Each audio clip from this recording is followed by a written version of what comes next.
ಓಂ ಶಾಂತಿ. ಇವತ್ತಿನ ವಿಷಯ ಏನು ಅಂತಂದರೆ, ನಾನು ಸರ್ವ ಆಕರ್ಷಣ ಮುಕ್ತ ಆತ್ಮ ಅಂತ. ಅಂದರೆ ಈ ಕಣ್ಣಿನಿಂದ ಏನೆಲ್ಲವನ್ನು ನೋಡ್ತೀವಿ ಅದಕ್ಕೆ ನಾವು ಆಕರ್ಷಣೆಗೆ ಒಳಗಾಗಿದ್ವಿ ಇಷ್ಟು ದಿನ. ಆ ಆಕರ್ಷಣೆಗೆ ಒಳಗಾಗಿರೋದ್ರಿಂದ ನಾನು ಇಷ್ಟೆಲ್ಲ ತಪ್ಪುಗಳನ್ನ ನಾನು ವಿಕರ್ಮಗಳನ್ನ ಮಾಡ್ತಾ ಬಂದೆ. ಈಗ ಅದ್ರ ಬಗ್ಗೆ ನಾವು ತಿಳ್ಕೊಳ್ಳೋಣ. ಅದನ್ನು ಹೆಂಗೆ ನಾವು ಸರಿನೂ ಮಾಡ್ಕೋಬೋದು. ಪರಮಾತ್ಮನ ಮಗುವಾಗಿ ಪರಮಾತ್ಮ ನಮಗೆ ಕೊಟ್ಟಿರೋ ಒಂದು ಜ್ಞಾನದ ಆಧಾರದಿಂದ ಅದನ್ನು ನಮ್ಮ ಜೀವನದಲ್ಲಿ ಅಳವಡಿಸ್ಕೊಳ್ಳೋದ್ರಿಂದ ನಾವು ಅದರಿಂದ ಆಕರ್ಷಣೆಗಳಿಂದ ನಾವು ಮುಕ್ತನೂ ಆಗ್ಬೋದು. ಈಗ ಇದ್ರ ಬಗ್ಗೆ ನಾವು ತಿಳ್ಕೊಳ್ಳೋಣ. ಈಗ ನಾನು ದಿವ್ಯ ಪ್ರಕಾಶಮಯವಾದ ಹೊಳೆಯುತ್ತಿರುವ ಒಂದು ಜ್ಯೋತಿರ್ಬಿಂದು ಆತ್ಮ ಆಗಿದ್ದೀನಿ. ಮತ್ತು ಇಡೀ ಬ್ರಹ್ಮಾಂಡದ ಮಾಲೀಕ ಪರಂಜ್ಯೋತಿ ಸ್ವರೂಪನಾದ ಶಿವತಂದೆಯ ಮಗುವಾಗಿದ್ದೀನಿ. ಮತ್ತು 5000 ವರ್ಷಗಳ ಮೊದಲು ನಾಟಕದ ನಿಯಮದ ಅನುಸಾರ ಸತೋಪ್ರಧಾನ ದೇವ ಸ್ವರೂಪದಲ್ಲಿ ಸೃಷ್ಟಿಗೆ ನಾನು ಅವತರಿತ ಆಗಿರುವಂತಹ ಆತ್ಮ ಕೂಡ ನಾನು ಆಗಿದ್ದೇನೆ. ಪಂಚತತ್ವಗಳಿಂದ ಮತ್ತು ನಿರ್ಮಿತವಾದ ದೇಹ, ಈ ಶರೀರ ಪಂಚತತ್ವಗಳಿಂದ ಕೂಡಿರುವಂತಹ ಶರೀರ. ಈ ಶರೀರದಲ್ಲಿ ನಾನು ಭ್ರುಕುಟಿಯ ಮಧ್ಯದಲ್ಲಿ ಎರಡು ಹುಬ್ಬುಗಳ ಮಧ್ಯದಲ್ಲಿ ಇರತಕ್ಕಂತಹ ಒಂದು ಸ್ಥಾನವನ್ನು ಭ್ರುಕುಟಿ ಅಂತ ಹೇಳ್ತಾರೆ.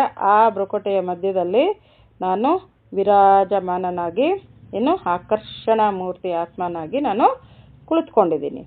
ಈ ಕಲ್ಪ ಇದು ನನ್ನ ಒಂದು 84ನೇ ಒಂದು ಜನ್ಮ, ಕೊನೆಯ ಶರೀರನೂ ಆಗಿದೆ.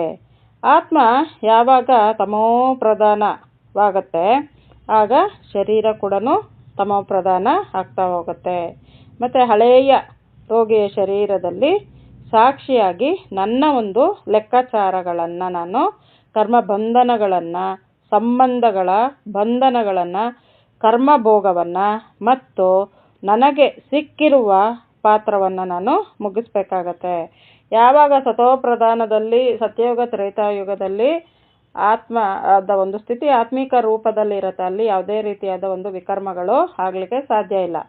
ಯಾವಾಗ ದ್ವಾಪರದಿಂದ ನಾವು ಆತ್ಮ ಅನ್ನೋದು ಮರೆತು ದೇಹದ ಒಂದು ಬಾನದಲ್ಲಿ ಬಂದಾಗ ವಿಕರ್ಮಗಳು ಆಗ್ತಾ ಹೋಗುತ್ತೆ. ಆ ವಿಕರ್ಮಗಳು ಕೂಡ ಏನು ಅಂತಂದರೆ, ನಮ್ಮ ಒಂದು ಕೊನೆಯ ಜನ್ಮ ಏನಿರುತ್ತೆ ಅದರೊಳಗೆ ನಾವು ಆ ಜನ್ಮ ಮುಗಿಯೋದ್ರೊಳಗೆ ನಮ್ಮ ಒಂದು ವಿಕರ್ಮಗಳನ್ನ ನಾವು ಯಾವುದೋ ಒಂದು ರೀತಿಯಲ್ಲಿ ಕಾಯಿಲೆ ರೂಪದಲ್ಲಿ, ಸಮಸ್ಯೆಯ ಒಂದು ರೂಪದಲ್ಲಿ, ಯಾವುದೋ ಒಂದು ಲೆಕ್ಕಾಚಾರದಲ್ಲಿ ಆ ಕರ್ಮವನ್ನು ನಾವು ತೀರಿಸ್ಬಿಟ್ಟು ಆ ಪಾತ್ರವನ್ನು ನಾನು ಮುಗಿಸ್ಬೇಕಾಗತ್ತೆ.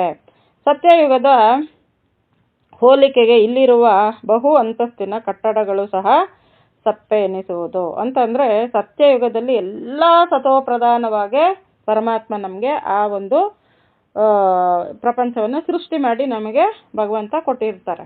ಅಲ್ಲಿ ಎಲ್ಲನೂ ಪ್ರಕೃತಿಯು ಸತೋಪ್ರಧಾನ ಇರುತ್ತೆ, ಮತ್ತು ಸಂಬಂಧಗಳು ಆತ್ಮಿಕ ರೀತಿಯಲ್ಲಿ ಇರುತ್ತೆ, ಮತ್ತು ಅಲ್ಲಿ ನಾವು ತಿನ್ನುವಂಥ ಆಹಾರ ಕೂಡ ಅಷ್ಟೇ ಶಕ್ತಿಯುತವಾಗಿರುತ್ತೆ, ಮತ್ತು ನಮ್ಮ ಒಂದು ಶರೀರ ಕೂಡ ಅಷ್ಟೇ ಆರೋಗ್ಯವಾಗಿ ಇರುತ್ತೆ.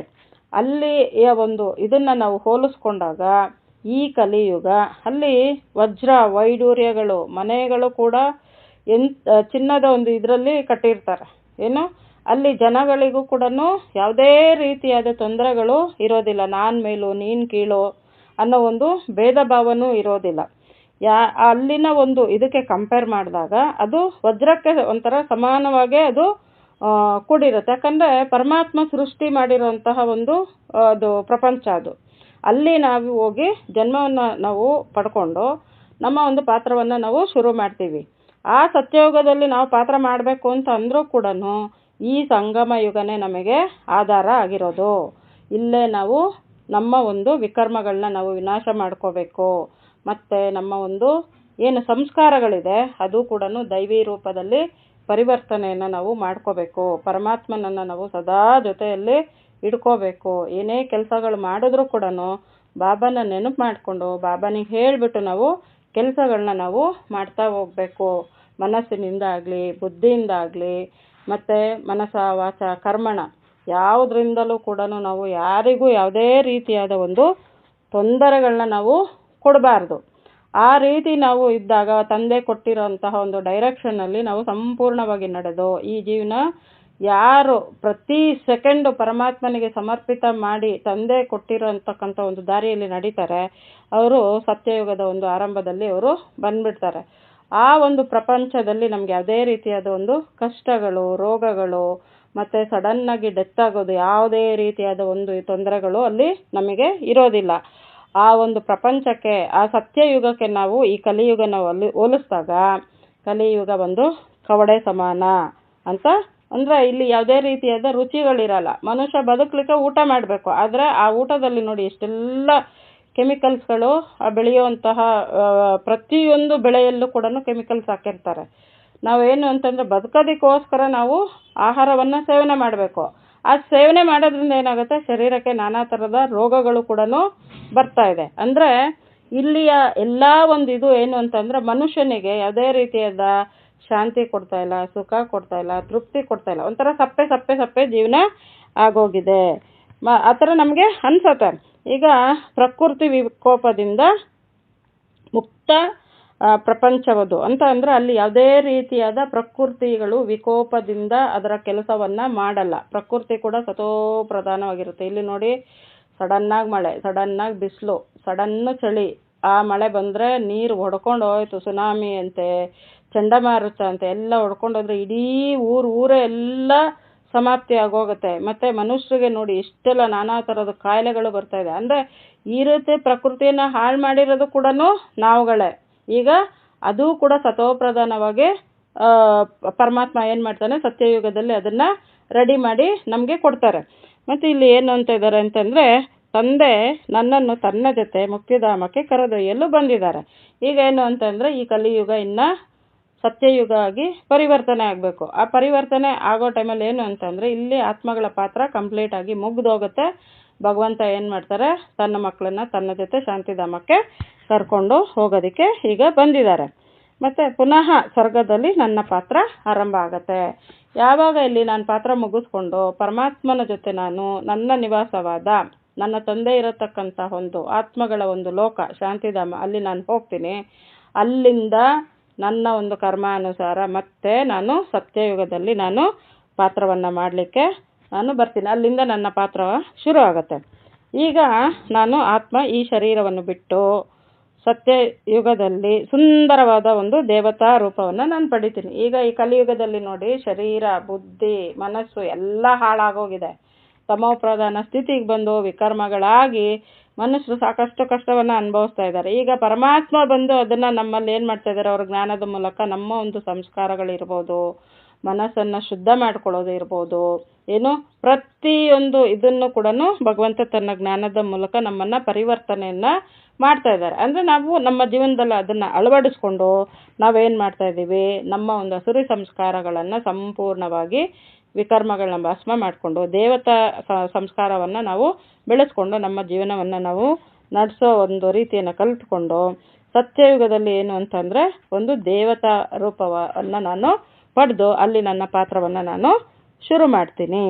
ಸತ್ವಪ್ರಧಾನ ಪ್ರಕೃತಿ ದತ್ತ ಸುಂದರತೆಯನ್ನು ಹೊಂದಿರುವ ಶರೀರ ಅಂತ ಅಂದರೆ ಅಲ್ಲಿ ಯಾವುದೇ ರೀತಿಯಾದ ಕೆಮಿಕಲ್ಸ್ ಇದನ್ನು ಯೂಸ್ ಮಾಡೋ, ಎಲ್ಲ ನ್ಯಾಚುರಲ್ ಆಗಿ ಪ್ರಕೃತಿ ದತ್ತವಾಗಿ ನಮಗೆ ಸಿಗ್ತಾ ಇರುತ್ತೆ. ಅಲ್ಲಿ ದೇವತೆಗಳು ಕೂಡ ಅಷ್ಟು ಸುಂದರವಾಗಿ ಇರ್ತಾರೆ, ನೋಡೋದಕ್ಕೆ ಅಷ್ಟು ಸೌಮ್ಯವಾಗಿ ಇರ್ತಾರೆ. ಆ ಮುಖದಲ್ಲಿ ಅಂತಹ ಒಂದು ಒಳ್ಳೆಯ ಒಂದು ಲಕ್ಷಣಗಳು ಕಾಣ್ತಾ ಇರುತ್ತೆ. ಅಂಥ ಒಂದು ಶರೀರವನ್ನು, ಆರೋಗ್ಯಕರವಾದ ಕಂಚನಕಾಯವಾದ ಶರೀರವನ್ನು ಕೂಡ ನಾನು ಅಲ್ಲಿ ಪಡ್ಕೊಂಡು ನನ್ನ ಒಂದು ಪಾತ್ರವನ್ನು ನಾನು ಶುರು ಮಾಡ್ತೀನಿ. ಮತ್ತು ಅಲ್ಲೇನು ಅಂತಂದರೆ ಯಾವುದೇ ರೀತಿಯಾದ ರೋಗ ರುಜಿನ ಮತ್ತು ಸಡನ್ನಾಗಿ ಡೆತ್ ಯಾವುದೂ ಇಲ್ಲ. 150 ವರ್ಷ ನಾನು ಸಂತೃಪ್ತಿಯಾಗಿ ನಾನು ಬದುಕ್ಬಿಟ್ಟು ಯಾವಾಗ ನನಗೆ ಈ ಶರೀರ ಸಾಕು ಅಂದಾಗ ನನ್ನ ಇಚ್ಛೆ ಅನುಸಾರ ನಾನು ಶರೀರವನ್ನು ಬಿಟ್ಟು ಇನ್ನೊಂದು ಶರೀರವನ್ನು ನಾನು ಪಡ್ಕೊಳ್ತೀನಿ. ಮತ್ತು ಅಲ್ಲಿ ಏನು ಅಂತಂದರೆ ಅಲ್ಲಿ ಎಲ್ಲವೂ ಸಂಪದ್ಭರಿತವಾಗಿರುತ್ತೆ. ಇಂಥದಕ್ಕೆ ಕೊರತೆ ಇದೆ ಅಂತ ಏನೂ ಇಲ್ಲ.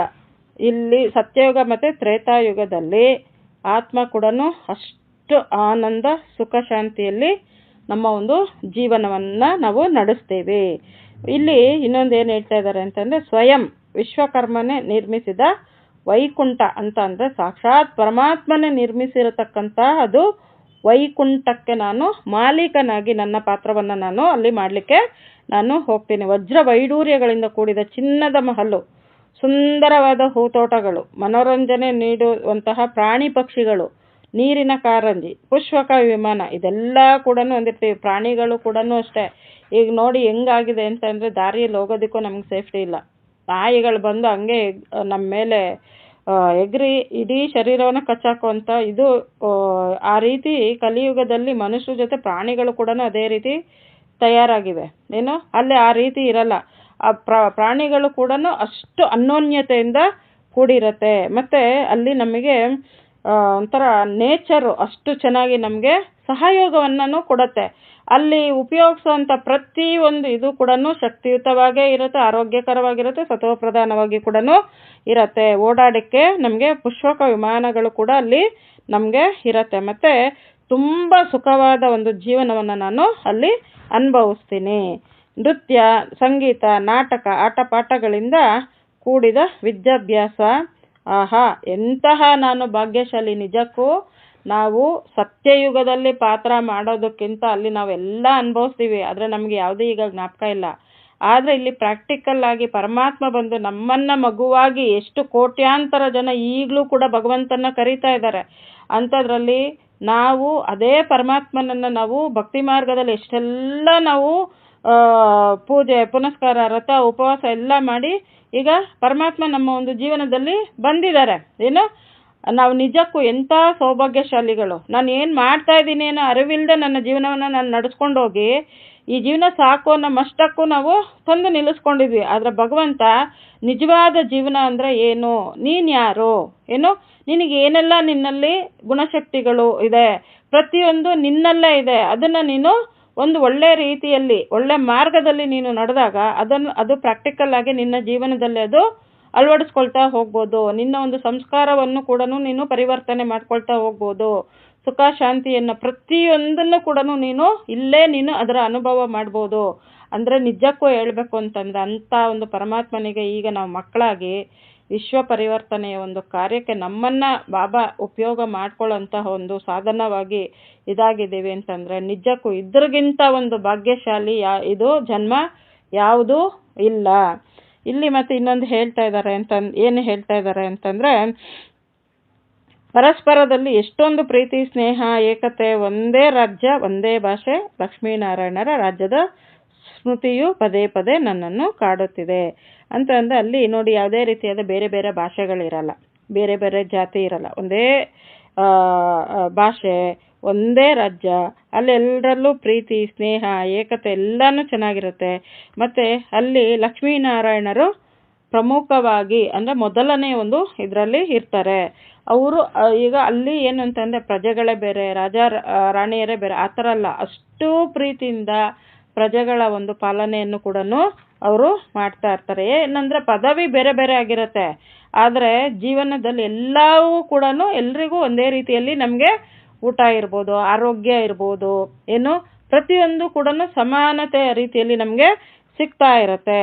ಮತ್ತು ಈ ಲಕ್ಷ್ಮೀನಾರಾಯಣರ ಒಂದು ರಾಜ್ಯ ಬಾಬಾ ಹೇಳುವಾಗ ನಮಗೆ ಏನು ಅನ್ಸುತ್ತೆ, ಆಹಾ ನಾವು ಅಲ್ಲಿ ಹೋಗಿ ನಾವು ಪಾತ್ರ ಮಾಡಬೇಕು, ಆ ಒಂದು ಲಕ್ಷ್ಮೀನಾರಾಯಣರ ರಾಜ್ಯ ಹೆಂಗಿರುತ್ತೆ ನಾವು ನೋಡಬೇಕು ಅನ್ನೋದು ಆ ಒಂದು ಇದು ನಮ್ಮಲ್ಲಿ ಸದಾ ನಮಗೆ ಅದು ಕಾಡ್ತಾ ಇರುತ್ತೆ.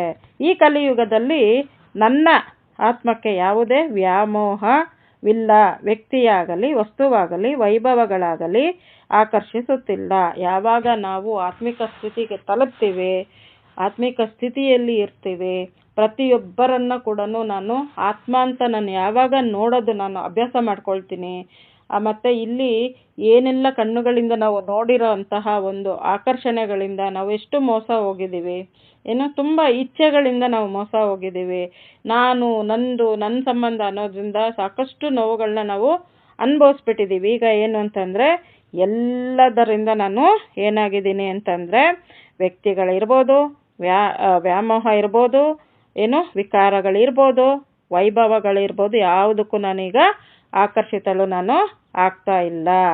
ಮತ್ತು ಮರ್ಯಾದೆ ಘನತೆಗಳು ಯಾವುದರ ಅವಶ್ಯಕತೆಯೂ ನನಗೆ ಈಗ ಬೇಕಾಗಿಲ್ಲ. ಯಾಕೆಂತಂದರೆ ಕೆಲವೊಂದ್ಸಲ ಯಾವ ಜನ ನಮ್ಮನ್ನು ಹೊಗಳ್ತಾರೆ ಅದೇ ಜನ ತೆಗಳ್ತಾರೆ. ಆಗ ಹೊಗಳ್ದಾಗ ಸಂತೋಷ ಆಗುತ್ತೆ, ತೆಗಳ್ದಾಗ ದುಃಖ ಆಗುತ್ತೆ. ಇದು ಯಾವುದು ಬೇಡ. ಏನೋ ನನ್ನ ಜೀವನ ನಾನು ಪರಮಾತ್ಮ ಕೊಟ್ಟಿರೋ ರೀತಿಯಲ್ಲಿ ನಾನು ನಡೀತಿದ್ದೀನ, ಅದು ನಮ್ಮ ಮನಸ್ಸಿಗೆ ಗೊತ್ತಾಗ್ತಾ ಇದೆಯಾ?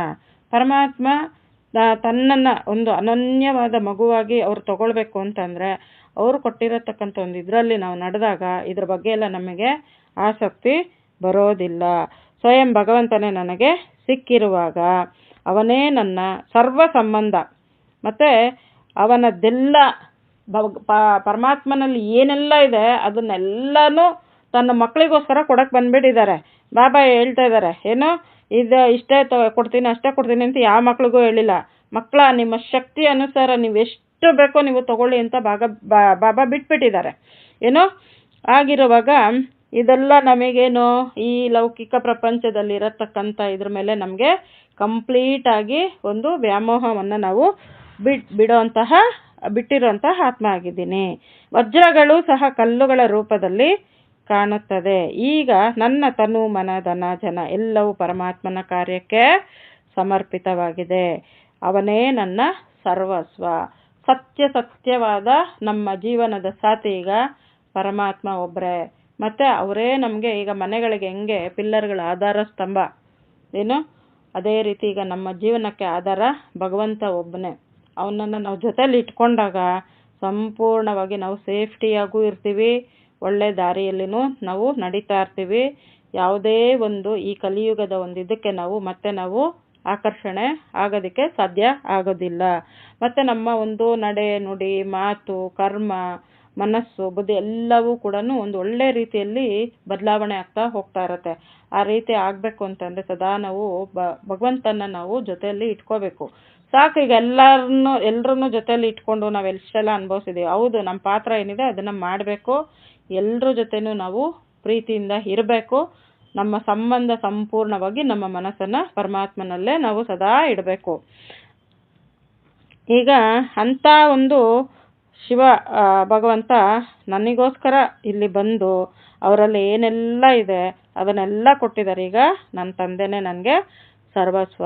ಮತ್ತು ಶಿವನಿಗೋಸ್ಕರ ಅಲೆದಾಡುತ್ತಿರುವಂತಹ ಜಾಗವಿಲ್ಲ. ಅಂದರೆ ಒಂದು ಟೈಮಲ್ಲಿ ಏನು ಅಂತಂದರೆ ಎಷ್ಟು ದೇವಸ್ಥಾನಗಳು ಭಕ್ತಿ ಜಪ ತಪ ಹೋಮ ಹವನ ಏನು ದಾನ ಪುಣ್ಯ ಮಾಡಿ ಸೋತು ನಾವೇನಾಗ್ಬಿಟ್ಟಿದ್ವಿ, ಎಲ್ಲ ಮಾಡಿ ಯಾವುದರಿಂದಲೂ ನಮಗೆ ಸುಖ ಶಾಂತಿ ಆನಂದ ಏನೂ ಸಿಕ್ಕಿಲ್ಲ, ಸೋತೋಗ್ಬಿಟ್ವಿ ನಮ್ಮ ಜೀವನದಲ್ಲಿ, ಅಷ್ಟೇ ಇನ್ನು ಮುಗೀತು ಅಂತ ಹೇಳಿ. ಅಂಥ ಸಮಯದಲ್ಲೇ ಬಾಬಾ ನಮ್ಮನ್ನ ಬಂದು ಕೈ ಹಿಡ್ದಿದ್ದಾರೆ, ಏನು ನಮ್ಮನ್ನು ಮೇಲೆಪ್ಸಿದ್ದಾರೆ. ಅವರು ನಮಗೆ ಜೊತೆಯಾಗಿದ್ದು ಎಲ್ಲ ರೀತಿಯಿಂದಲೂ ಲಾಲನೆ ಪಾಲನೆ ಪೋಷಣೆ ರಕ್ಷಣೆ ಎಲ್ಲವನ್ನೂ ಕೂಡ ಬಾಬಾ ನಮಗೆ ಮಾಡ್ತಾ ಇದ್ದಾರೆ. ಈಗ ನನಗೆ ಯಾವುದರ ಮೇಲೂ ನನಗೆ ವ್ಯಾಮೋಹ ಎಂಥದ್ದು ಈಗ ಇಲ್ಲ. ಅಂತ ತಂದೆನೇ ನನಗೆ ಜೊತೆ ಇರುವಾಗ ಇನ್ನೇನು ಬೇಕು ನಮ್ಮ ಜೀವನಕ್ಕೆ? ಏನೋ ಎಲ್ಲಿ ಕರೆದ್ರೆ ಅಲ್ಲಿ ಭಗವಂತ ನಮ್ಮ ಜೊತೆ ಇರ್ತಾನೆ. ಏನೋ ಅದೇ ಈಗ ನೋಡಿ, ಅಪ್ಪ ಅಮ್ಮ ಮನೇಲಿರೋವರೆಗೂ ಮಕ್ಕಳಿಗೆ ಸೇಫ್ಟಿ. ಮಕ್ಕಳಿಗೆ ಕಾಲೇಜಿಗೆ ಹೋಗ್ತಾರೆ, ಅಪ್ಪ ಅಮ್ಮ ಕೆಲ್ಸಕ್ಕೆ ಹೋಗ್ತಾರೆ, ಏನಾದರೂ ಆಯಿತು ಯಾರು ಅಲ್ಲಿಂದ ಬರೋಷ್ಟೊತ್ತಿಗೆ ಎಷ್ಟು ಸಮಯ ತೊಗೊಳುತ್ತೆ. ಆದರೆ ಬಾಬಾ ಹಂಗಲ್ಲ, ನೀವು ಎಲ್ಲಿ ಕರೀರಿ ಅಲ್ಲಿ ಆ ಸೆಕೆಂಡಲ್ಲಿ ಹಾಜರಾಗ್ಬಿಡ್ತಾರೆ ತನ್ನ ಮಕ್ಳ ಹತ್ರ. ಏನೋ ಅಂಥ ತಂದೆನ ನಾವು ಜೊತೆಯಲ್ಲಿ ಸದಾ ನಾವು ಇಟ್ಕೋಬೇಕು. ಯಾವಾಗ ಈ ಪರಮಾತ್ಮನ ಒಂದು ಪರಿಚಯ ನಮಗೆ ಸಿಕ್ಕಿ ನಾನು ಆತ್ಮ ಅಂತ ನನಗೆ ಗೊತ್ತಾಯಿತು, ಆವಾಗ ನನಗೆ ಇಲ್ಲಿರೋದೆಲ್ಲ ಕೂಡ ತಾತ್ಕಾಲಿಕ ನಶ್ವರ ಆಗುವಂಥದ್ದು ಮತ್ತು ಎಲ್ಲ ವಿನಾಶ ಆಗುವಂಥದ್ದು ಅನ್ನೋ ಸತ್ಯ ನನಗೆ ಗೊತ್ತಾಯಿತು. ಬಾಬಾ ತನ್ನ ಜ್ಞಾನದ ಮೂಲಕ ನಮಗೆ ಇದನ್ನೆಲ್ಲ ತಿಳಿಸ್ಕೊಟ್ಟಿದ್ದಾರೆ. ನನಗೆ ಈಗ ಸಂಪೂರ್ಣ ಅವನೊಬ್ಬನೇ ಶಾಶ್ವತ. ಈಗ ಅವನಲ್ಲಿಯೇ ನನ್ನ ಮನಸ್ಸು ಸದಾ ಕಾಲ ಲೀನವಾಗಿರುತ್ತದೆ. ಬಾಬನ ಹತ್ರ ಸದಾ ನಮ್ಮ ಮನಸ್ಸನ್ನೆಲ್ಲದರಿಂದ ತೆಗೆದು ಸಂಪೂರ್ಣವಾಗಿ ನಮ್ಮ ಮನಸ್ಸನ್ನು ಬಾಬನ ಮಳ್ಳಲ್ಲಿ ನಾವು ಇಟ್ಬಿಡಬೇಕು. ಎಷ್ಟು ಇಡ್ತಾ ಹೋಗ್ತೀವಿ ಅಷ್ಟು ಪ್ಯೂರ್ ಆಗ್ತಾ ಹೋಗುತ್ತೆ. ಅಷ್ಟೇ ಆ ಮನಸ್ಸು ಕೂಡ ಒಂದು ರಕ್ಷಣೆಯಲ್ಲಿ ಇರುತ್ತೆ, ತಂದೆಯ ಒಂದು ಇದರಲ್ಲಿ ಇರುತ್ತೆ. ಮತ್ತು ಒಂದು ಸಂಪೂರ್ಣವಾಗಿ ಶುದ್ಧ ಆಗ್ತಾ ಹೋಗುತ್ತೆ. ಎಷ್ಟು ಶುದ್ಧ ಆಗ್ತಾ ಹೋಗುತ್ತೆ, ಭಗವಂತ ತನ್ನ ಕಾರ್ಯಕ್ಕೆ ಕೂಡ ಅದನ್ನು ಉಪಯೋಗ ಮಾಡ್ತಾ ಹೋಗ್ತಾರೆ. ಭಗವಂತನ ಕಾರ್ಯದಲ್ಲಿ ನನ್ನ ತನು ಮನಧನವನ್ನು ಅರ್ಪಿಸಿದ್ದೇನೆ. ನಾನು ಆತ್ಮ ನನ್ನ ಸಂಪನ್ನ ಸ್ವರೂಪದಲ್ಲಿ ಸ್ಥಿತನಾಗಿದ್ದೇನೆ. ಇವಾಗ ಆತ್ಮಿಕ ಸ್ಥಿತಿಯಲ್ಲಿ ಈಗ ನಾವು ಸ್ಥಿತರಾಗಿದ್ದೀವಿ. ಅಂದರೆ ಆ ಆತ್ಮದ ಒಂದು ಒರಿಜಿನಾಲಿಟಿ ನಾವೆಲ್ಲ ಬಾಬಾ ನಮಗೆ ತಿಳಿಸ್ಕೊಟ್ಟಿದ್ದಾರೆ. ಅದನ್ನು ನಾವು ಸಂಪೂರ್ಣವಾಗಿ ಈಗ ನಮ್ಮ ಜೀವನದಲ್ಲಿ ಒಂದು ಧಾರಣೆ ಮಾಡ್ತಾ ಮಾಡ್ತಾ ಮಾಡ್ತಾ ನನಗೆ ಯಾವುದೇ ರೀತಿಯಾದ ಕೊರತೆ ಈಗಿಲ್ಲ ಅಂತ ನಮಗೆ ಅರ್ಥ ಆಗಿದೆ. ಸಂಪತ್ಭರಿತವಾಗಿ ನಾವು ಈಗಲೂ ನಾವು ಇದ್ದೀವಿ. ಮತ್ತು ಆಕರ್ಷಣಮಯ ಬೆಳಕಿನ ಸೂಕ್ಷ್ಮ ಪರಿಷ್ಠ ರೂಪವನ್ನು ಧರಿಸಿ ವಿಶ್ವ ಭ್ರಮಣೆ ಮಾಡುತ್ತಿದ್ದೇನೆ ಅಂತ ಅಂದರೆ, ಪರಿಷ್ಠ ಅಂದರೆ ಎಲ್ಲದರಿಂದ ನಾವು ನಮ್ಮ ಒಂದು ಇಚ್ಛೆಗಳನ್ನ ತೆಗಿಬೇಕು. ಆಗಲೇ ನಾವು ಹಗೂರರಾಗಿ ಹಾರಲಿಕ್ಕೆ ಸಾಧ್ಯ. ಏನು ಪರಿಷ್ಠ ರೂಪದಲ್ಲಿ ಇರೋದಕ್ಕೆ ಸಾಧ್ಯ. ಈಗೇನಾಗುತ್ತೆ, ಪರಮಾತ್ಮನ ಮಕ್ಕಳಾದಾಗ ನಮ್ಮ ಒಂದು ಸಂಸ್ಕಾರ ಏನಾಗುತ್ತೆ, ಇಷ್ಟು ದಿನ ನನಗೆ ಬೇಕು, ನನ್ನ ಮಕ್ಕಳಿಗೆ ಬೇಕು, ನನ್ನ ಮನೆಯವರಿಗೆ ಬೇಕು ಅಂತ ನಾವು ಒದ್ದಾಡ್ತಾ ಇದ್ದೀವಿ. ಈಗೇನು ಮಾಡ್ತೀವಿ, ಎಲ್ರಿಗೂ ಇದು ಸಿಗಬೇಕು, ಎಲ್ಲರೂ ಪರಮಾತ್ಮನ ಮಕ್ಕಳು, ಎಲ್ಲರೂ ನಮಗೆ ಚೆನ್ನಾಗಿ ಇರಬೇಕು, ಸುಖ ಶಾಂತಿಯಿಂದ ಇರಬೇಕು, ಪರಮಾತ್ಮನ ಪರಿಚಯ ಅವ್ರಿಗೂ ಕೂಡ ಸಿಗಬೇಕು, ಅವರ ಜೀವನ ಕೂಡ ಪರಿವರ್ತನೆ ಆಗಬೇಕು ಅನ್ನೋ ಒಂದು ಮನೋಸ್ಥಿತಿ ಈಗ ನಮ್ಮಲ್ಲಿ ಬಂದಿದೆ. ಸರ್ವಶಕ್ತಿ ಮತ್ತು ಗುಣಗಳಿಂದ ಅಲಂಕರಿಸಲ್ಪಡುವ ಆಕರ್ಷಣ ಮನೋಕಾಮನೆಯನ್ನು ಅಲಂಕರಿಸಲ್ಪಟ್ಟು ಆಕರ್ಷಣ ಮೂರ್ತಿಯಾಗಿ ವಿಶ್ವಕ್ಕೆ ಸಕಾಶವನ್ನು ನಾನು ನೀಡ್ತಾ ಇದ್ದೀನಿ. ಅಂದರೆ ಈಗ ನನ್ನಲ್ಲಿ ಸರ್ವಶಕ್ತಿಗಳು ಗುಣಗಳು ಕೂಡ ನನ್ನಲ್ಲಿ ಅಲಂಕರಿಸಲ್ಪಡುತ್ತಿದೆ. ಅಂದರೆ ಏನು, ನಮ್ಮ ಮಾತು ಮಧುರವಾಗಿ ಪರಿವರ್ತನೆ ಆಗ್ತಾ ಇದೆ, ನಮ್ಮ ಮನಸ್ಸಲ್ಲೂ ಕೂಡ ಒಳ್ಳೆ ಸಂಕಲ್ಪಗಳು ಬರ್ತಾ ಇದೆ, ಬುದ್ಧಿಯಲ್ಲಿ ವಿಚಾರಗಳು ಒಳ್ಳೆ ರೀತಿಯಲ್ಲಿ ಬರ್ತಾ ಇದೆ, ನಮ್ಮ ಕರ್ಮಗಳು ಕೂಡ ಶ್ರೇಷ್ಠವಾದ ಒಂದು ಒಳ್ಳೆ ರೀತಿಯಲ್ಲಿ ನಮ್ಮ ಕರ್ಮಗಳನ್ನ ನಾವು ಮಾಡ್ತಾ ಇದ್ದೀವಿ. ಎಲ್ಲ ರೀತಿಯಿಂದಲೂ ಕೂಡ ಈಗ ನಾವು ಪರಿಶುದ್ಧ ಆಗ್ತಾ ನಾವು ಬಂದಿದ್ದೀವಿ. ಈಗ ಆ ರೀತಿಯಲ್ಲಿ ನಮ್ಮಲ್ಲಿ ಬದಲಾವಣೆ ಆಗ್ತಾ ಆಗ್ತಾ ನಾವು ಏನಾಗುತ್ತೆ ಅಂದರೆ, ಬೇರೆಯವರು ನೋಡಿದ್ರೆ ಇವರು ಎಷ್ಟು ಬದಲಾವಣೆ ಆಗಿದ್ದಾರೆ, ಏನು ಇವ್ರ ಜೀವನದಲ್ಲಿ ಎಷ್ಟೆಲ್ಲ ಬದಲಾವಣೆಗಳಾಗಿದೆ ಅಂತ ಅವ್ರಿಗೆ ಹೇಗೆ ಅನ್ಸತ್ತೆ ಅಂತಂದರೆ, ನಮ್ಮ ಒಂದು ನಡವಳಿಕೆಯಲ್ಲಿ ನಮ್ಮ ಮುಖದಲ್ಲಿ ಅವರಿಗೆ ಗೊತ್ತಾಗುತ್ತೆ ಆ ಒಂದು ಇದು. ಮತ್ತು ಈಗ ನಾನು ಚೆನ್ನಾಗಿರೋದ್ರ ಜೊತೆ ವಿಶ್ವದಲ್ಲಿ ಇರತಕ್ಕಂಥ ಎಲ್ಲರೂ ಕೂಡ ಸದಾ ಸುಖ ಶಾಂತಿಯಿಂದ ಇರಬೇಕು ಅನ್ನೋ ಒಂದು ಮನೋಭಾವನೆ ನನ್ನದಾಗಿದೆ. ಅಷ್ಟಭುಜಧಾರಿಯಾಗಿ ಭಕ್ತರ ಮನೋಕಾಮನೆಯನ್ನು ಈಡೇರಿಸುತ್ತಿದ್ದೇನೆ ಅಂತ ಅಂದರೆ, ಈಗ ನೋಡಿ ಬಾಬಾ ಹೇಳ್ತಾರೆ ಏನು, ಈಗ ಬಾಬಾನಲ್ಲಿ ಮನಸ್ಸಿಟ್ಟಾಗ ಆ ಮನಸ್ಸನ್ನು ಬಾಬಾ ಇಡೀ ವಿಶ್ವಕ್ಕೆ ಉಪಯೋಗ ಮಾಡ್ತಾರೆ. ಆದರೆ ನಾವು ಇಲ್ಲಿಂದ ಎಲ್ಲ ಕಡೆನೂ ಹೋಗಿ ನಾವು ಮಾಡೋಕ್ಕಾಗಲ್ಲ. ಆದರೆ ಮನಸ್ಸನ್ನೇ ಬಾಬಾನ ಹತ್ರ ಕೊಟ್ಬಿಟ್ರೆ ಬಾಬಾನೇ ಮಾಡ್ಕೊಳ್ತಾರಲ್ವ ಕೆಲಸಗಳು. ಈಗ ಇಷ್ಟೆಲ್ಲ ಭಕ್ತರು ಕರಿತಾ ಇದ್ದಾರಲ್ವ ನಮ್ಮನ್ನ, ನಮಗೊಂದು ತಟ್ಟು ಆ ಒಂದು ಇದನ್ನು ಕೊಡಿ, ಭಗವಂತನನ್ನು ಕರಿತಾ ಇದ್ದಾರೆ. ಅವರ ಒಂದು ಕಾರ್ಯಕ್ಕೆ ಈಗ ನಾವು ಸಹಯೋಗವಾಗಿ ನಾವು ನಿಲ್ಲಬೇಕು. ಏನು, ಜ್ಞಾನ ಗುಣ ಶಕ್ತಿಗಳ ಸಕಾಶವನ್ನು ನೀಡುತ್ತಿದ್ದೇನೆ. ಈಗ ಭಗವಂತನ ಪರಿಚಯವನ್ನು ಬೇರೆಯವ್ರಿಗೂ ನಾವು ಕೊಡ್ತಾ ಇದ್ದೀವಿ. ಅವರಲ್ಲೂ ಕೂಡ ಯಾವಾಗ ಒಂದು ಆತ್ಮಿಕ ಸ್ಥಿತಿ ಅನ್ನೋದು ಅವರು ತಿಳ್ಕೊಂಡು ಆ ಸ್ವರೂಪಕ್ಕೆ ಬಂದಾಗ ಅವರಲ್ಲೂ ಕೂಡ ಎಲ್ಲ ಗುಣಶಕ್ತಿಗಳು ಜಾಗೃತ ಆಗ್ತಾ ಹೋಗುತ್ತೆ, ಧಾರಣೆ ಆಗ್ತಾ ಹೋಗುತ್ತೆ. ಮತ್ತು ಅವ್ರ ಜೀವನ ಕೂಡ ಸಂಪೂರ್ಣವಾಗಿ ಬದಲಾವಣೆ ಆಗ್ತಾ ಹೋಗುತ್ತೆ. ಅಜ್ಞಾನದ ಕತ್ತಲೆಯನ್ನು ದೂರ ಮಾಡಿದ್ದೇನೆ. ಈಗ ನನ್ನ ಜೀವನದಲ್ಲಿ ಇರತಕ್ಕಂಥ ಕತ್ತಲೆಯು ದೂರ ಆಗಿದೆ, ಬೇರೆಯವರ ಜೀವನದಲ್ಲಿ ಇರತಕ್ಕಂಥ ಒಂದು ಅಜ್ಞಾನದ ಒಂದು ಕತ್ತಲೆ ಕೂಡ ದೂರ ಮಾಡಿದ್ದೇನೆ. ನನ್ನ ಸಾಕ್ಷಾತ್ ಸ್ವರೂಪದಿಂದ ಪರಮಾತ್ಮನನ್ನು ಪ್ರತ್ಯಕ್ಷ ಮಾಡುತ್ತಿದ್ದೇನೆ. ಈಗ ಭಗವಂತನ ಪ್ರತ್ಯಕ್ಷತೆ ಮಕ್ಕಳೇ ಮಾಡಬೇಕು. ಯಾವಾಗ ತಂದೆ ಕೊಟ್ಟಿರತಕ್ಕಂಥ ಒಂದು ಡೈರೆಕ್ಷನ್ನಲ್ಲಿ ನಾವು ಸಂಪೂರ್ಣವಾಗಿ ನಡಿತೀವಿ, ಆತ್ಮೀಕ ಸ್ಥಿತಿಯಲ್ಲಿ ಇರ್ತೀವಿ, ಇಲ್ಲೆಲ್ಲದರಿಂದ ಸಂಪೂರ್ಣವಾಗಿ ನಾವು ಡಿಟ್ಯಾಚ್ ಆಗಿರ್ತೀವಿ, ಭಗವಂತನಿಗೆ ನಾವು ಯಾವಾಗ ಸಂಪೂರ್ಣವಾಗಿ ನಾವು ಸಮರ್ಪಿತರಾಗ್ತೀವಿ, ಆಟೋಮೆಟಿಕ್ ಆಗಿ ತಂದೆಯನ್ನು ನಾವು ಪ್ರತ್ಯಕ್ಷತೆ ಮಾಡುವಂತಹ ಮಕ್ಕಳ ಒಂದು ಮಕ್ಕಳಲ್ಲಿ ಆ ಗುಣಲಕ್ಷಣಗಳು ಆಟೋಮೆಟಿಕ್ ಆಗಿ ಗೊತ್ತಾಗುತ್ತೆ. ತಮೋ ಗುಣದಿಂದ ಸತೋಗುಣದ ಕಡೆ ಸರ್ವರನ್ನು ಆಕರ್ಷಿಸುತ್ತಿದ್ದೇನೆ.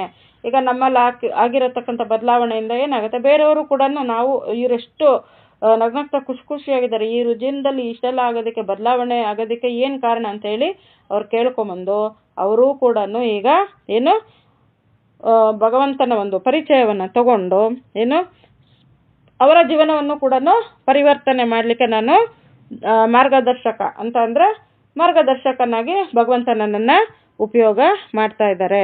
ಎಲ್ಲರ ಮನಬುದ್ಧಿಯನ್ನು ಪರಮಾತ್ಮನ ಕಡೆಗೆ ಆಕರ್ಷಣ ಮಾಡುತ್ತಿರುವ ಆಕರ್ಷಣ ಮೂರ್ತಿ ಆತ್ಮ ನಾನು ಅಂತ ಅಂದ ಭಗವಂತನ ಪರಿಚಯ ಕೊಟ್ಟು ಅವರಿಗೂ ಕೂಡ ಪರಮಾತ್ಮನ ಕಡೆ ನಾವು ಬಂದು ಪರಮಾತ್ಮನ ಒಂದು ಜ್ಞಾನ ಪಡ್ಕೊಂಡು ಭಗವಂತನನ್ನು ನಾವು ಇಷ್ಟು ದಿನ ಹುಡುಕಿದ ಸಾಕು, ಸದಾ ನಮ್ಮ ಜೊತೆಲೇ ಇಟ್ಕೊಳ್ಳೋಣ ಅಂತ ಹೇಳಿ ಅವರ ಒಂದು ಮನೋಸ್ಥಿತಿ ಕೂಡ ಬದಲಾಗಿ ಅವರ ಜೀವನವನ್ನು ಕೂಡ ನಾನು ಪರಿವರ್ತನೆ ಮಾಡಲಿಕ್ಕೆ ನಾನು ಒಂದು ಸಾಧನವಾಗಿ ನಾನು ನನ್ನ ಕೆಲಸವನ್ನು ನಾನು ಮಾಡ್ತಾ ಇದ್ದೀನಿ. ಈ ರೀತಿ ಮಾಡೋದ್ರಿಂದ ಅಂದರೆ ಇಲ್ಲಿ ಮಾಡಿಸ್ತಾ ಇರೋದೆಲ್ಲ ಭಗವಂತ, ನಾವು ಕೇವಲ ಒಂದು ಸಾಧನ ಅಂತ ಅಂದ್ಕೊಂಡಾಗ ನಮಗೆ ಯಾವುದೇ ರೀತಿಯಾದ ಒಂದು ದುಃಖ ಆಗಲಿ, ಅಶಾಂತಿ ಆಗಲಿ, ಮತ್ತು ಅಳುವು ಆಗಲಿ, ನಮ್ಮ ಮನಸ್ಸಿಗೆ ಭಾರ ಅನ್ಸೋದಾಗಲಿ ಯಾವುದೂ ಆಗೋದಿಲ್ಲ. ಈ ರೀತಿಯಲ್ಲಿ ನಾನೀಗ ಏನಾಗಿದ್ದೀನಿ, ಎಲ್ಲದರಿಂದ ನಾನು ಆಕರ್ಷಣೆಯಿಂದ ನಾನು ಮುಕ್ತನಾಗಿ ಆತ್ಮದಲ್ಲಿರತಕ್ಕಂಥ ಒಂದು ಏನು ಗುಣಶಕ್ತಿಗಳು ನನ್ನಲ್ಲಿ ಜಾಗೃತ ಮಾಡಿಕೊಂಡು ಆತ್ಮೀಕ ಸ್ಥಿತಿಯಲ್ಲಿದ್ದು ಪ್ರತಿಯೊಬ್ಬರಿಗೂ ನಾನು ಆಕರ್ಷಣಾ ಮೂರ್ತಿಯಾಗಿ ನಾನು ನನ್ನ ಒಂದು ಕಾರ್ಯವನ್ನು ನಾನು ಕೆಲಸ ಕಾರ್ಯಗಳನ್ನ ನಾನು ಮಾಡ್ತಾಯಿದ್ದೀನಿ. ಓಂ ಶಾಂತಿ. ಈಗ ತಂದೆಗೆ ಹೃತ್ಪೂರ್ವಕವಾದ ಒಂದು ಧನ್ಯವಾದಗಳನ್ನ ನಾವು ಅರ್ಪಿಸ್ಬಿಡೋಣ. ನಾನಾತ್ಮ ಈ ಭ್ರುಕುಟಿಯ ಮಧ್ಯದಲ್ಲಿ ಚೈತನ್ಯ ಶಕ್ತಿಯಾಗಿ ವಿರಾಜಮಾನನಾಗಿ ಕುಳಿತಿರುವಂತಹ ಒಂದು ಸುಂದರವಾದ ಆಕರ್ಷಣಾ ಮೂರ್ತಿ ಆತ್ಮನಾಗಿದ್ದೇನೆ. ಸರ್ವಶಕ್ತಿವಂತ ಶಿವ ಪರಮಾತ್ಮನ ಸಂತಾನನೂ ನಾನು ಆಗಿದ್ದೇನೆ. ನನ್ನ ನಿಜ ಮನೆ ಪರಂಧಾಮ, ನನ್ನ ಸ್ವಧರ್ಮ ಶಾಂತಿ. ಸಾಕ್ಷಾತ್ ತಂದೆಯನ್ನು ನಾನು ಎಲ್ಲ ಕಡೆ ಹುಡುಕಿ ಸೋತು ಕಂಗಾಲಾಗಿದ್ದಾಗ ನನಗೋಸ್ಕರ ನನ್ನ ಮಗು ನನ್ನನ್ನು ಕರೀತಾ ಇದೆ ಅಂತ ಹೇಳಿ ಅವರ ಒಂದು ಪರಂಧಾಮದ ಒಂದು ಜಾಗವನ್ನು ಬಿಟ್ಟು ಇಲ್ಲಿ ಬಂದು ಬ್ರಹ್ಮ ಬಾಬಾರವರ ಮೂಲಕ ನಮಗೆ ಜ್ಞಾನವನ್ನು ತಿಳಿಸಿ ಮತ್ತು ಅವರ ಮಕ್ಕಳಾಗಿ ನಮ್ಮನ್ನು ಆಯ್ಕೆ ಮಾಡಿ ಅಲೌಕಿಕವಾದ ಒಂದು ದಿವ್ಯವಾದ ಒಂದು ಶ್ರೇಷ್ಠವಾದ ಒಂದು ಜನ್ಮವನ್ನು ಕೊಟ್ಟು ನಮ್ಮ ಒಂದು ಜೀವನವನ್ನು ಅವರ ಜ್ಞಾನದ ಮೂಲಕ ಪರಿವರ್ತನೆಯನ್ನು ಮಾಡ್ತಿರತಕ್ಕಂಥ ಮತ್ತು ಎಲ್ಲದಕ್ಕೂ ಮುಖ್ಯ ಏನು ಅಂತಂದರೆ ನಮ್ಮ ಒಂದು ವಿಕರ್ಮಗಳು ಯಾವ ರೀತಿ ನಾವು ಭಸ್ಮ ಮಾಡ್ಕೊಳ್ಬೇಕು. ಯಾವಾಗ ನಮ್ಮಲ್ಲಿ ವಿಕರ್ಮ ಭಸ್ಮ ಆಗ್ತಾ ಹೋಗುತ್ತೆ ಆಗ ನಮ್ಮ ಒಂದು ಸಂಸ್ಕಾರಗಳು ಒಂದು ಒಳ್ಳೆ ರೀತಿಯಲ್ಲಿ ಪರಿವರ್ತನೆ ಆಗ್ತಾ ಹೋಗುತ್ತೆ. ಸಂಸ್ಕಾರಗಳನ್ನ ನಮಗೆ ನಾವೇ ನಾವು ಮಾಡೋ ಕರ್ಮಗಳಲ್ಲೆಲ್ಲ ನಾವು ಆಲೋಚನೆ ಮಾಡಿ ನಾವು ಪ್ರತಿಯೊಂದರಲ್ಲೂ ಕೂಡ ತುಂಬ ಅಲರ್ಟಾಗಿ ಇದ್ದು ಆಲೋಚನೆ, ವಿಚಾರಗಳು, ಸಂಕಲ್ಪಗಳು, ಮಾತು, ಕೆಲಸ ಎಲ್ಲದರಲ್ಲೂ ಕೂಡ ನಾವು ತುಂಬ ಅಲರ್ಟಾಗಿದ್ದು ನಾವು ಈಗ ಪರಮಾತ್ಮನ ಮಗುವಾಗಿ ಈ ಜೀವನದಲ್ಲಿ ನಾವು ನಡೀತಾ ಹೋಗಬೇಕು. ಸ್ವಲ್ಪ ನಾವೇನಾದರೂ ಮನಸ್ಸು ಬುದ್ಧಿಯನ್ನು ನಾವು ಆ ಕಡೆ ಈ ಕಡೆ ವಾಲಿಸಿದ್ರೂ ಕೂಡ ರಾವಣನ ಒಂದು ಇದರಲ್ಲಿ ಮಾಯಲ್ಲಿ ನಾವು ಮತ್ತೆ ಸಿಕ್ಕಾಕೊಳ್ಳುವಂತಹ ಚಾನ್ಸಸ್ ಇರತ್ತೆ. ಈಗ ಆ ಒಂದು ರಾವಣನ ಒಂದು ಬಂಧನದಿಂದ ನನ್ನನ್ನು ಇದೇ ಒಂದು ಸಂಗಮ ಯುಗದಲ್ಲಿ ಬಿಡಿಸಿ ತಂದೆಯೊಂದಿಗೆ ನನ್ನನ್ನು ಪಾತ್ರ ಮಾಡಲಿಕ್ಕೆ ನನಗೆ ಅವಕಾಶ ಕೊಟ್ಟು ನನ್ನ ಒಂದು ಜನ್ಮವನ್ನು ಶ್ರೇಷ್ಠವಾಗಿ ಪರಿವರ್ತನೆ ಮಾಡುವಂತಹ ಒಂದು ದಾರಿಯನ್ನು ತಿಳಿಸಿರೋ ನನ್ನ ಪ್ರೀತಿಯ ಮಧುರವಾದ ಶಿವ ತಂದೆಗೆ ಹೃತ್ಪೂರ್ವಕವಾದ ಒಂದು ಧನ್ಯವಾದವನ್ನು ಅರ್ಪಿಸ್ತಾ ಇದ್ದೀನಿ. ಮತ್ತು ಇಂತಹ ಒಂದು ಪಾತ್ರಗಳು ನನ್ನ ಜೀವನದಲ್ಲಿ ನಡೀತಿದೆಯಲ್ಲ ಆ ಡ್ರಾಮಾಗೂ ಕೂಡ ನಾನು ಧನ್ಯವಾದವನ್ನು ಅರ್ಪಿಸ್ತಾ ಇದ್ದೀನಿ. ಓಂ ಶಾಂತಿ. Thank you Baba.